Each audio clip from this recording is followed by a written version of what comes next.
BITSAT 2025 का जब score आपकी स्क्रीन पे यहाँ पे फ्लैश हुआ था तो कुछ लोग जो है सेलिब्रेट कर रहे थे, बट कुछ लोग जो है स्क्रीन देखकर ही चुप रह गए थे।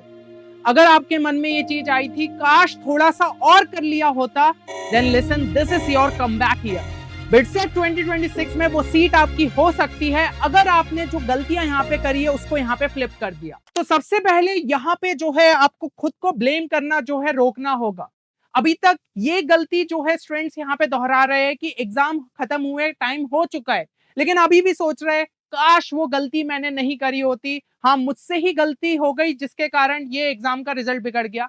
अब ये ब्लेम गेम खेलने से कुछ भी नहीं होगा। जो आगे की हमारी जर्नी है उसको हम कैसे सक्सेसफुल बना सकते, उस पर आपको जो है यहाँ पे सोचना होगा। एंड देखिए, कुछ चीजें यहाँ पे समझ लीजिए। सबसे पहले कि बेस आपका ऑलरेडी जो है यहाँ पे तैयार है। ऐसा नहीं है कि आपको चीजें एकदम स्क्रैच से स्टार्ट करनी है। जिनको स्क्रैच से करनी है उनके लिए चीजें टफ होगी, बट ड्रॉपर्स के पास एक्सपीरियंस होता है और यही आपका जो है सबसे बड़ी यहाँ पे ताकत हो सकती है। सेकंड चीज, आपको मिस्टेक्स ऑलरेडी यहाँ पे पता है कि क्या गलतियों ने आपको बिटसेट के अंदर एक अच्छे स्कोर लाने से रोक दिया। अब उन गलतियों पे ही वर्क करके जो है आप बिटसेट में एक अच्छे स्कोर तक पहुंच सकते हो। एंड थर्ड इंपॉर्टेंट चीज है कि अब सिर्फ आपको जो है शार्पनेस चाहिए कि जो आपने यहाँ पे जर्नी जिस हिसाब से ले गए थे 2025 के अंदर, उसको किस तरीके से और जो है परफेक्शन की साइड पे ले जा सकते हैं। एंड देखिए, यहाँ पे एक सबसे अच्छी चीज आपके लिए ये है कि कोचिंग जो है आपकी ऑलरेडी यहाँ पे खत्म हो चुकी है। अब कई सारे ऐसे ड्रॉपर्स होंगे जो कि सेल्फ स्टडी का यहाँ पे रूट अपना रहे हैं। तो ऐसे में आपको जो है अपनी चीजों को रीबिल्ड करना होगा और कुछ स्मार्ट रिसोर्सेस को फिक्स कर लेना है कि तैयारी करनी है तो सिर्फ इसी से करनी है। ऐसा नहीं है कि हम जो है हर रोज एक नई बुक उठा रहे हो और अपना कलेक्शन बस बढ़ाते जा रहे। अरे जो एक बुक आपने यहाँ पे पकड़ लिया उसी को अच्छे तरीके से अगर सॉल्व कर लोगे तो बिटसेट के अंदर एक अच्छे स्कोर तक पहुंच सकते हो। और यहाँ पे अगर आपको समझ में नहीं आ रहा है कि कौन सी बुक्स आपको हेल्प कर सकती है, तो इस वीडियो को जो है जरूर से चेक करिएगा। यहाँ पे मैंने बताया है कि स्टूडेंट्स अपने फंडामेंटल्स को किस तरीके से स्ट्रॉन्ग कर सकते हैं बुक्स के थ्रू, और कौन सी बुक्स उन्हें हेल्प कर सकती है बिटसेट लेवल को अटेन करने में। तो जिन भी स्टूडेंट्स ने इस वीडियो को चेक नहीं किया जाके जरूर चेक करना, लिंक आपको डिस्क्रिप्शन में देखने को मिल जाएगी। अब आप में से कुछ स्टूडेंट्स ऐसे भी होंगे जो कि यहाँ पे बुक्स की जगह लेक्चर्स के थ्रू चीजों को कवर करना चाहते हैं। तो अगर आप जेई ओरिएंटेड यहाँ पे प्रैक्टिस कर रहे हो और आपको लेक्चर से चीजें अच्छे तरीके से समझ में आ रही है तो वेल एंड गुड। बट अगर आप चाहते हैं कि नहीं, मैं बिटसेट ओरिएंटेड लेक्चर्स देखना चाहता हूं ताकि मेरी थ्योरी भी अच्छे तरीके से कंप्लीट हो और बिटसेट रेलेवेंट क्वेश्चंस भी प्रैक्टिस हो जाए, तो उसके लिए यहाँ पे हमने लॉन्च किया है बिटसेट 2026 चैंपियंस कोर्स, जहां पे हमारा फोकस यही है कि स्टूडेंट्स को बिटसेट रिलेटेड सभी रिसोर्सेस एक ही जगह पे यहाँ पे मिल जाए। और देखिए, ये आपका ईयर लॉन्ग प्रोग्राम रहेगा जो कि वैलिड रहेगा बिटसेट 2026 सेकंड अटेम्प्ट तक। इसके अंदर आपको वीडियो लेक्चर्स भी मिल जाएंगे रिकॉर्डेड एंड लाइव में, साथ ही साथ आपको DPP, short notes, question bank, mock test, सब चीज जो है एक जगह मिल जाएगी। प्लस यहाँ पे आपको एक्सक्लूसिव डाउट सपोर्ट भी मिल जाता है, तो आपके जो भी एकेडमिक नॉन एकेडमिक डाउट है वो यहाँ पे क्लियर हो जाते हैं। और ओरिएंटेशन सेशन इस कोर्स का जो है आपका कल है, मतलब कि ये कोर्स आपका कल से स्टार्ट हो रहा है।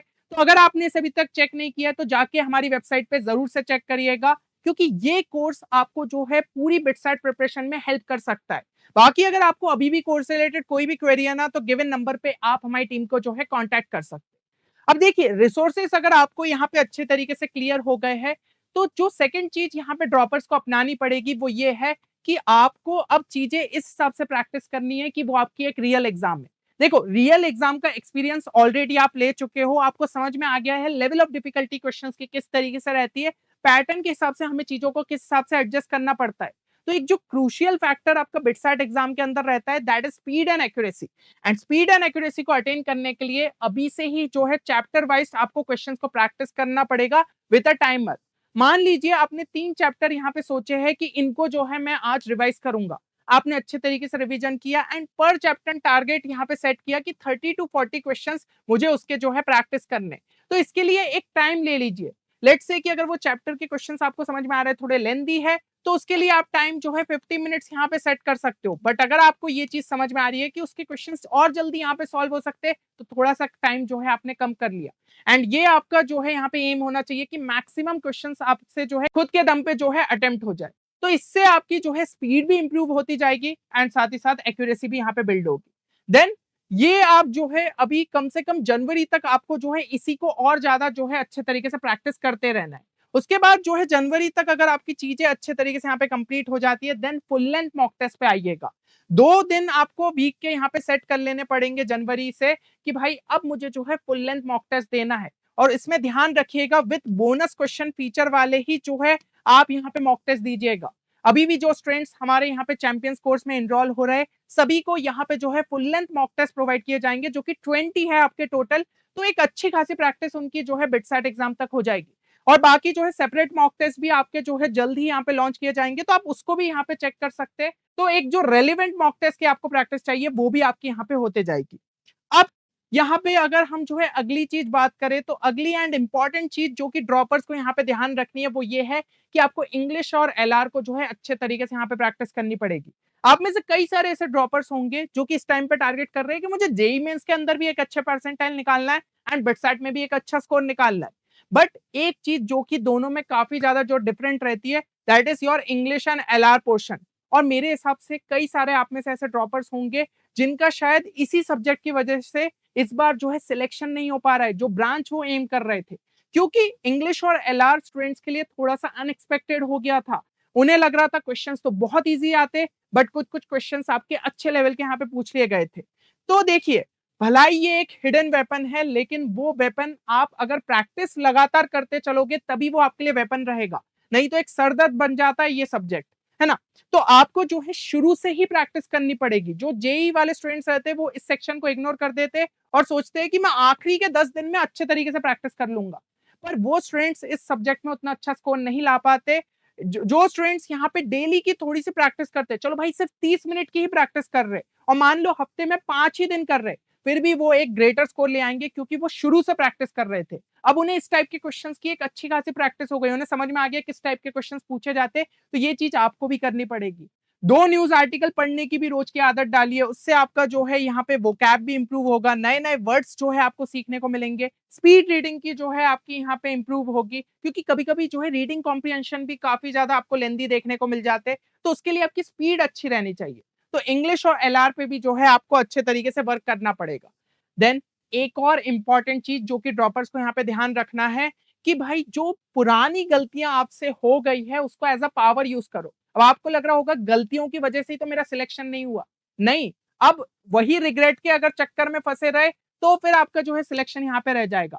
जो गलतियां हो गई ना, अब आपको पता है कि उनको नहीं दोहराना है, और अगर उनको नहीं दोहराओगे तो भाई स्कोर एक अच्छा खासा निकल सकता है। तो उसे एज अ पावर यहाँ पे सेट कर लीजिए और अपनी गलतियों को अच्छे तरीके से एनालाइज करिए। जैसे कि कुछ फैक्टर्स मैं आपको यहाँ पे बताना चाहूंगा। सबसे पहले कि किस सब्जेक्ट में जो है ज्यादा टाइम गया, ये चीज आपको यहाँ पे सोचनी पड़ेगी कि ऐसा कौन सा सब्जेक्ट था जिसने आपको सबसे ज्यादा परेशान करा।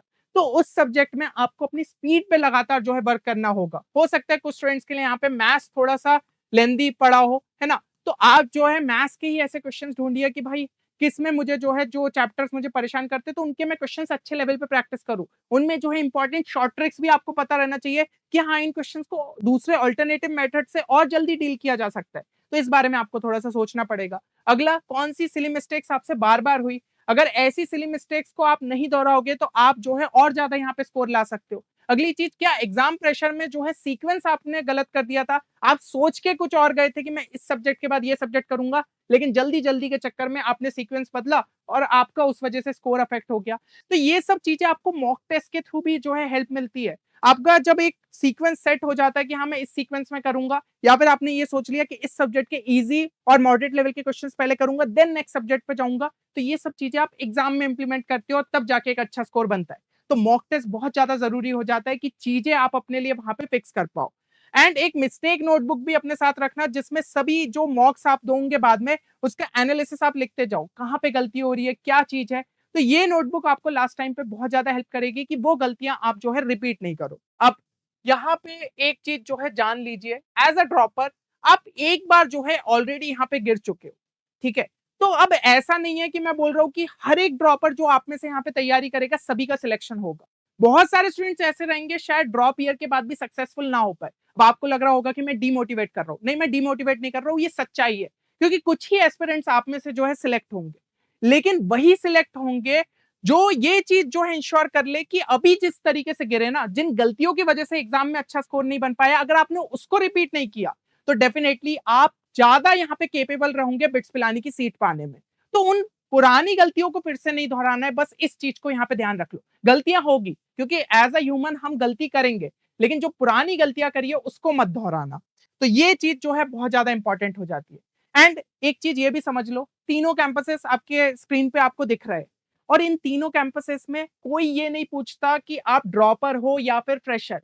वो सिर्फ एक चीज से जो है उन्हें मतलब रहेगा कि बिटसैट में स्कोर कितना आया। अगर आपका स्कोर 330 आया है, 340 आया है, 350 आया है, तो उन्हें पता है कि आप एक ब्रिलियंट माइंड हो। कोई भी आपको जो है वहां पे डिस्क्रिमिनेट नहीं करेगा फिर, और आपका जो है एक अच्छा खासा प्लेसमेंट लग सकता है, या फिर अगर आप खुद का स्टार्टअप बिल्ड करना चाहते हो तो ऐसी कई सारी पॉलिसीज आपको बिट्स में देखने को मिल जाएगी जो कि आपको फ्यूचर जर्नी में यहाँ पे हेल्प करेगी। तो आपका फोकस यही रहना चाहिए कि किसी भी तरीके से बिटसैट एग्जाम के अंदर एक अच्छा स्कोर निकालना है। एंड रिमेंबर कि रिपीटर्स या फिर ड्रॉपर्स जो है ना, वो कभी भी स्क्रैच से स्टार्ट नहीं करते, वो अपने एक्सपीरियंस से स्टार्ट करते हैं, जो कि जहां पे उन्होंने चीजों को छोड़ा था। तो ये एक बहुत अच्छी और आपके लिए इंपॉर्टेंट चीज हो जाती है। और फाइनल कुछ टिप्स आपको यहाँ पे देना चाहूंगा। जो भी आपका डेली स्केड्यूल है उसको एक बार फिक्स कर लो, ठीक है। माइक्रो टारगेट सेट करो, ऐसा नहीं कि हमने जो 1 महीने का टारगेट सेट कर दिया मैं ये चैप्टर रोज का करूंगा। आप माइक्रो टारगेट से स्टार्ट करो ना, दिन का, कि चलो ये चैप्टर जो है मेरा ऑलरेडी मैं अपने 11 12 के टाइम पे अच्छे तरीके से कर चुका था, आज जो है इसके इतने क्वेश्चंस प्रैक्टिस करूंगा, और वो अच्छे से अचीव कर लिया, देन नेक्स्ट टारगेट बिल्ड करो, और इस तरीके से चीजों को प्लान करते चलो। अगली चीज, हमेशा टाइमर में ही जो है प्रैक्टिस करना है, क्योंकि आपको समझ में आ गया है कि भाई बिटसैट एग्जाम जो है पूरी यहाँ पे आपकी टाइम बाउंडेड में रहती है। तो आपको ये प्रेशर जो टाइम वाला रहता है ना, वो फील नहीं होना चाहिए। तो इसके लिए आपको टाइमर के साथ जो है क्वेश्चंस को शुरू से प्रैक्टिस करना पड़ेगा। अगली चीज जो है, फॉर्मूलेस जो है वीकली बेसिस पे जरूर से रिवाइज करिएगा, क्योंकि आप में से हो सकता है कुछ स्टूडेंट्स ऐसे रहे हो जो कि बिटसैट एग्जाम के टाइम पे फॉर्मूला भूल गए थे, या फिर वो क्वेश्चन में क्या फॉर्मूला यूज करना है वही उन्हें यहाँ पे याद नहीं था। तो ये गलती आपको यहाँ पे नहीं दोहरानी है, इसलिए वीकली बेसिस पे जो है फॉर्मूलेस को यहाँ पे रिवाइज करिएगा। और एक मेंटल स्टेमिना आपको बिल्ड करना पड़ेगा। ये एग्जाम में जो है ना, कॉन्सेप्चुअल डेप्थ के हिसाब से आपका जो है यहाँ पे नॉलेज को मेजर नहीं किया जाता है, यहाँ पे आपकी स्पीड एंड एक्यूरेसी के बेसिस पे जो है मैनेज किया जाता है, और उसके लिए मेंटल स्टेमिना काफी ज्यादा हाई चाहिए। जब भाई आपको स्क्रीन पे देखते हैं ना कि टोटल 130 क्वेश्चन है और वो आपको 180 मिनट्स में अटेम्प्ट करना है, और जब आखिरी आधे घंटे में सिचुएशन कुछ ऐसी बच जाती है कि 30 क्वेश्चन रह गए और सिर्फ यहाँ पे 40 मिनट रह गए, प्रेशर बिल्ड होने लगता है। तो ये सब चीजों के लिए आपको आपका स्टेमिना शुरू से बिल्ड करना पड़ेगा, और ये मेंटल स्टेमिना कैसे बिल्ड होगा? मॉक टेस्ट देके। तो अभी सबसे पहले ये फोकस करो कि जितने जल्दी हो सके आपका सभी सिलेबस अच्छे तरीके से आप जनवरी तक रिवाइज कर लो। उसके बाद जो है वीकली बेसिस पे आपको फुल लेंथ मॉक टेस्ट को अटेम्प्ट करना है। तो मेरे हिसाब से यहाँ पे सभी चीजें जो है क्लियर हो गई होगी, और आप समझ गए होंगे कि भलाई आप ड्रॉपर है, फिर भी इस एग्जाम में एक अच्छा स्कोर लाने के लिए आप क्लास 12th वाले स्टूडेंट से और ज्यादा जो है यहाँ पे केपेबल है। एंड अगर आप मेरी सारी चीजों को यहाँ पे जो है मानते हैं, तो कमेंट सेक्शन के अंदर आई एम रेडी जरूर से यहाँ पे लिखिएगा। ये मैं अपने लिए नहीं लिखवा रहा हूँ, ये मैं आपके लिए लिखवा रहा हूँ कि आप जो ये आपका ड्रॉप ईयर है इसको किसी भी हाल में जो है सक्सेसफुल बनाओगे। चलिए, उम्मीद करता हूँ ये वीडियो आप सभी के लिए बेनिफिशियल साबित होगा। मिलते हैं नेक्स्ट वीडियो में, तब तक के लिए टेक केयर एंड गुड।